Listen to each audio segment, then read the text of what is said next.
નમસ્તે વિદ્યાર્થી મિત્રો, BA સેમ 5 ગુજરાતી CC 508 સાહિત્ય સિદ્ધાંત વિચાર ભાગે આપણે એમાં લલિત અને લલિતેર સાહિત્યનો પરિચય કરાવી સાહિત્યની વિશેષતાઓ જણાવો.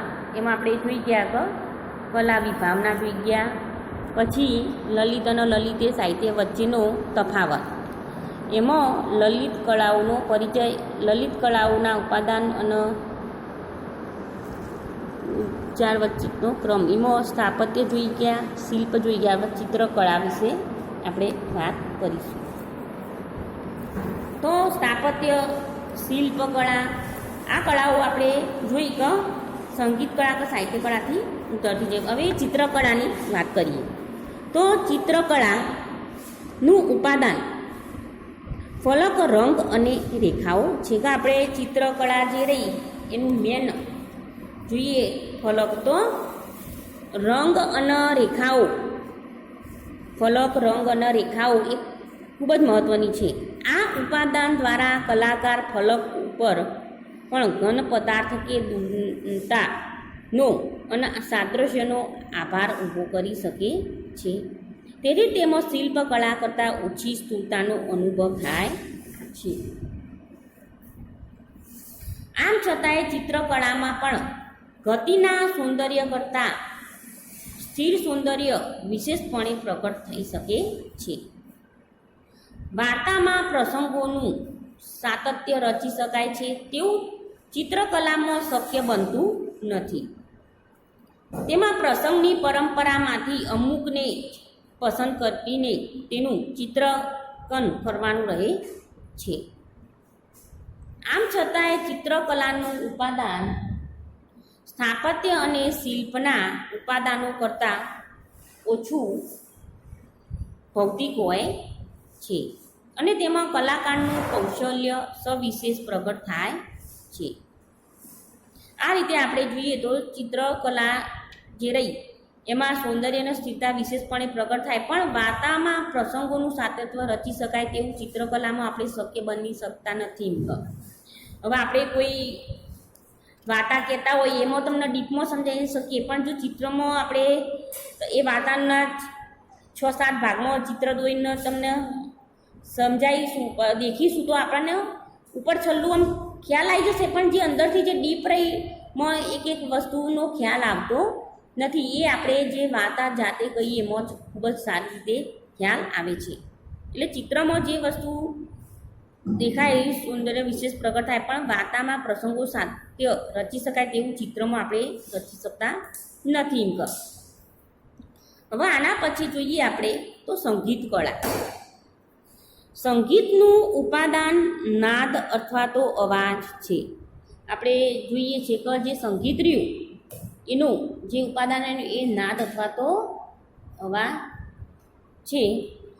આ માધ્યમ વધારે સૂક્ષ્મ હોવાથી ઘણા વિવેચકો સંગીતને શુદ્ધ કળા તરીકે સન્માને છે. હવે આપણે જોઈએ કે સંગીત જે રહ્યું એ મેન અવાજ ઉપર જ રહેલું છે, એનો નાદ ઉપર જ છે, અને એટલે જ એનો શુદ્ધ સંગીત તરીકે સન્માને છે. સંગીતકાર સ્વરના જાદુથી માનવીના ચિત્તમાં રહેલી સનાતન સંવેદનાઓને જાગૃત કરે છે અને આનંદમાં લીન કરે છે. આમ છતાંય આ ઉપાદાનને કારણે સંગીત કળાને પણ કેટલીક મર્યાદાઓ નડે છે.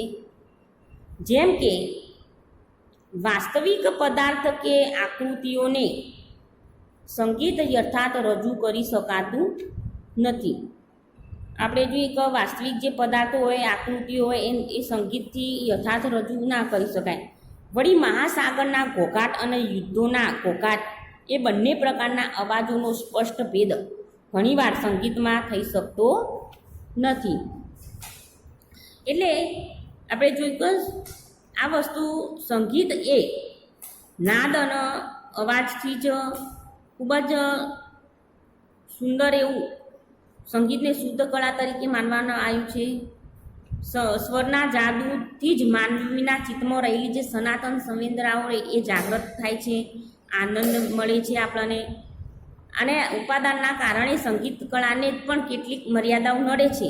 એ આપણે વાસ્તવિક પદાર્થો કે આકૃતિઓમાં સંગીત યથાર્થ રજૂ કરી શકાતું નથી. એમ આપણે જોયું તો મહાસાગરના ઘોઘાટ અને યુદ્ધના ઘોઘાટ આ બંને પ્રકારના અવાજો સ્પષ્ટ ભેદ ઘણીવાર સંગીતમાં થઈ શકે નહીં.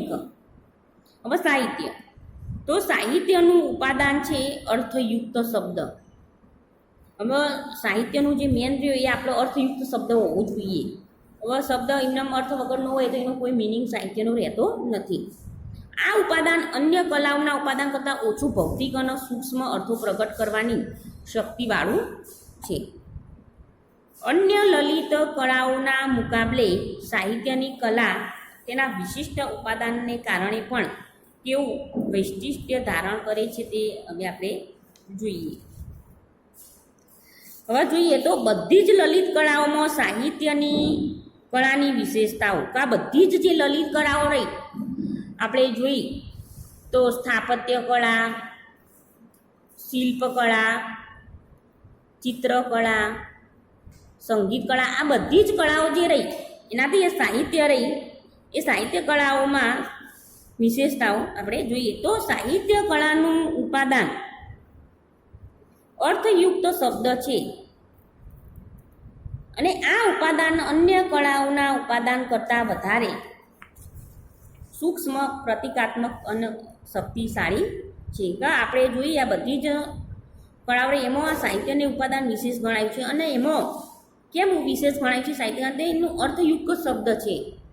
અને આ ઉપાદાન અન્ય જે કળાઓ રહી એના કરતાં વધારે સૂક્ષ્મ અને પ્રતિકાત્મક અને શક્તિશાળી છે. યારે તેને કારણે સાહિત્ય શબ્દ દ્વારા અનેકવિધ અર્થો અને અર્થ વ્યંજનો પ્રગટ કરવાની ક્ષમતા ધરાવે છે.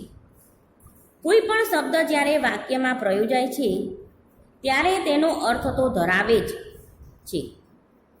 આવો શબ્દકોશનો અર્થ પણ સૂક્ષ્મ અને પ્રતિકાત્મક હોય છે. ઘોડો એવો ઉચ્ચાર અમુક નિશ્ચિત પશુઓનો અર્થ સૂચવે છે એ દ્રષ્ટિએ શબ્દકોશનો શબ્દ પણ પ્રતિકાત્મક છે. વળી આ શબ્દકોશમાંનો શબ્દ સાહિત્યમાં રજૂઆત પામીને બીજો વિશેષ પ્રકારનો રમણીય અર્થ પણ પ્રગટ કરે છે. હવે આપણે જોઈએ તો ઘોડો એ ઉચ્ચાર અમુક નિશ્ચિત પશુનો અર્થ સૂચવી દે એ દ્રષ્ટિએ આપણે શબ્દકોશનો શબ્દ પણ પ્રતિકાત્મક જ મળે.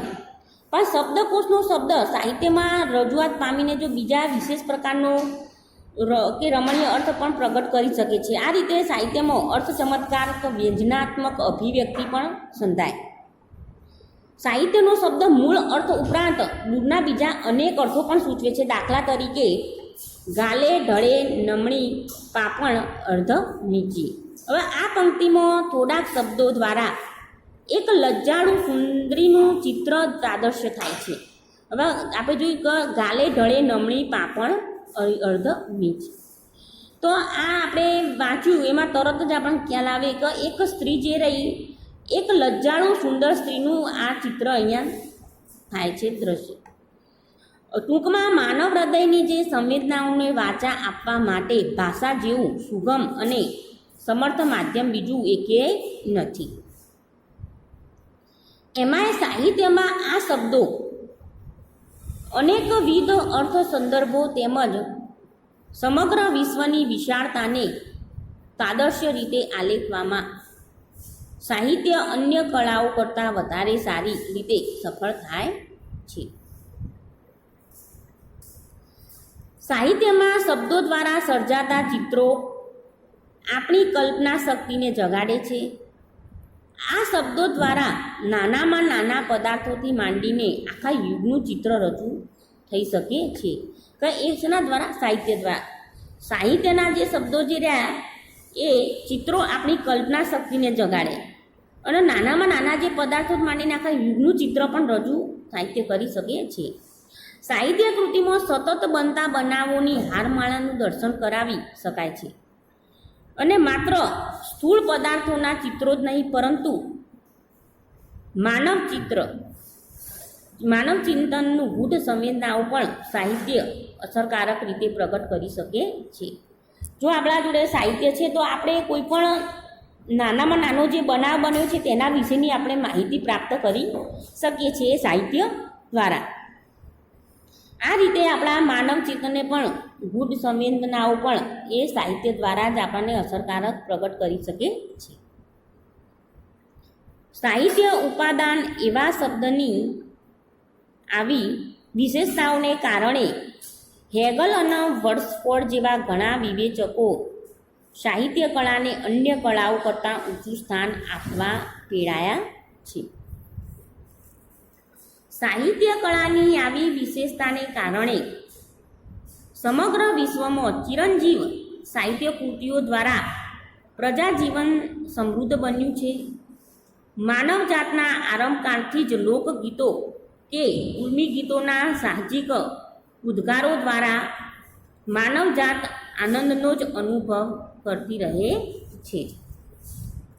જે આપણને સાહિત્યથી જે આનંદ પ્રાપ્ત થાય છે એવા બીજા કોઈ કશામાં આનંદ પ્રાપ્ત નથી થતો. આપણે જોઈએ તો સાહિત્ય વાંચીએ ત્યારે જે આપણા જીવનનો ઉલ્લાસ, જે આપણા આનંદ મળે છે એ સાહિત્યમાંથી આપણને ખૂબ જ સારો એવો આનંદ મળે છે.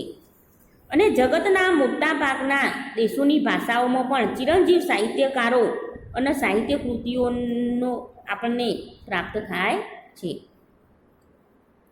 આમ છતાંય આપણે એ પણ નોંધવું જોઈએ કે દરેક કળા પોતપોતાની આગવી રીતે વિશિષ્ટ હોય છે. છતાંય આપણે એમ કરીને નોંધી શકીએ કે દરેક કળા એ પોતાની રીતે વિશિષ્ટ જ હોય છે. સાહિત્ય કળા ઘણી રીતે અસાધારણ વિશેષતાઓવાળી હોવા છતાંય અન્ય કળાઓ તેના કરતાં ઉતરતી છે તેવું સ્થાપિત કરવાની ચેષ્ટા નિર્થક ગણાશે. આપણે એવું જ માની લઈએ કે સાહિત્ય કળા જ એકદમ શ્રેષ્ઠ કળા છે અને બીજી કળાઓ એકદમ ઉતરતી છે એવું પણ માનવું એક નિર્થક છે. કેમ કે કોઈ પણ કળાનું સર્જન માત્ર તેના ઉપાદાન ઉપર આધાર રાખતું નથી, પરંતુ કલાકારની પોતાની આગવી અને ઉચ્ચ પ્રતિભા પર પણ આધાર રાખે છે. તેથી જ એક સામાન્ય સાહિત્યકારની સામાન્ય સાહિત્ય કૃતિ કરતાં ઉત્તમ કલાકારની ઉત્તમ ચિત્રકૃતિની ઉતરતી છે તેમ ન ગણાય. હવે આપણે એવું વિચારીએ કે એક સાહિત્યકાર સામાન્ય સાહિત્ય કૃતિ કરતાં ઉત્તમ કલાકારની ઉત્તમ જે ચિત્રકૃતિ ઉતરતી છે તે એવું આપણે ના ગણી શકાય. તેથી જ સ્થાપત્ય, શિલ્પ અને ચિત્ર જેવી કળાઓમાં પણ વિખ્યાત સર્જનોનો જગતને પ્રાપ્ત થાય છે. હવે આપણે જોઈએ તો લિયોનાર્દો વિન્ચીનું મોનાલિસા કે પાબ્લો પિકાસોનું ગુરુનિકા જેવા ચિત્રો વિશ્વભરમાં ઉત્તમ કલાકૃતિઓ તરીકે આવકાર બન્યા છે. આપણે જોઈએ કે આ જે મોનાલિસા જે એ લિયોનાર્દો વિન્ચીનું અને પાબ્લો પિકાસોનું જે ગુરુનિકા જે રે એમના ચિત્રો વિશ્વભરમાં ઉત્તમ કલાકૃતિ તરીકે આવકાર્ય છે. હવે એ જ રીતે સાહિત્ય ક્ષેત્રે પણ અનેક પ્રતિભાશાળી સાહિત્ય સ્વામીઓ પણ જગતને મળ્યા છે. દરેક આપણે એવું વિચારીએ કે એ ચિત્રકળા સૌથી સારું શ્રેષ્ઠ એમને પ્રાપ્ત કર્યું છે ચિત્રમાં લિયોનાર્દો વિન્ચીનું. એવી જ રીતે આપણે સાહિત્યમાં પણ અનેક પ્રતિભાશાળી સાહિત્યકારો એવા મળ્યા છે કે સાહિત્ય ખૂબ જ સારી રીતે એવું કર્યું હોય. તો આ પ્રતિભાશાળી સાહિત્ય સ્વામીઓ પણ જગતને મળ્યા તો તેમના દ્વારા સમગ્ર જગતને પ્રેરણા આપે તેવી ઉચ્ચ કોટીની ચિરંજીવી સાહિત્ય કૃતિઓ આપણને મળી છે, જેવી કે રામાયણ, મહાભારત, ઇડિયડ, ઓડેસી જેવા વીર કાવ્યો, શાકુંતલ અને ઉત્તરરામચરિત જેવા નાટકો, હેમ્લેટ અને ઓથેલો જેવી ટ્રેજેડીઓ તેમજ સરસ્વતીચંદ્ર તથા વોર એન્ડ પીસ જેવી નવલકથાઓ આ જગતને પ્રાપ્ત થાય છે, જે સાહિત્ય કળાની વિશેષતા અને સમર્થતાનું શુભંગ પરિણામ છે. હવે આપણાને જે આ મળ્યું સાહિત્ય એ આવા સાહિત્યકારોના લીધે જ ખૂબ જ સારી એવી સાહિત્ય કૃતિઓ આપણને પ્રાપ્ત થઈ છે. પણ ક્યારેક જ્યારે સાહિત્યકારો ખૂબ જ સારા રસથી એમની કલાથી આ નવલકથાઓ લખી, નાટકો લખ્યા, તેથી જ આપણને ખૂબ જ સારું એવું સાહિત્ય આપણને પ્રાપ્ત થાય છે. એટલે એમની જે કલાકૃતિઓ રહી સાહિત્યકારની, એ ખૂબ જ એમની કલા એ સાહિત્યમાં ખૂબ જ પ્રશંસનીય બને છે. તેથી જ આપણને સારું એવું સાહિત્ય પણ આપણને પ્રાપ્ત થાય છે. આપણે જોઈ ગયા લલિત કલાઓમાં, તો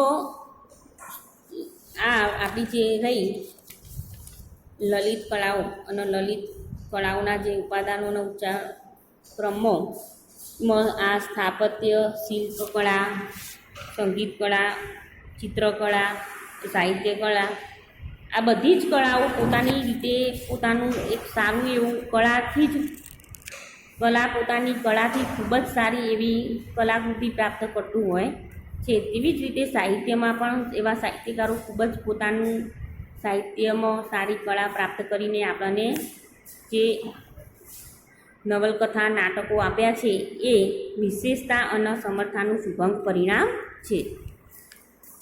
હવે આપણે આ પ્રશ્ન અહીંયા પૂર્ણ થાય છે.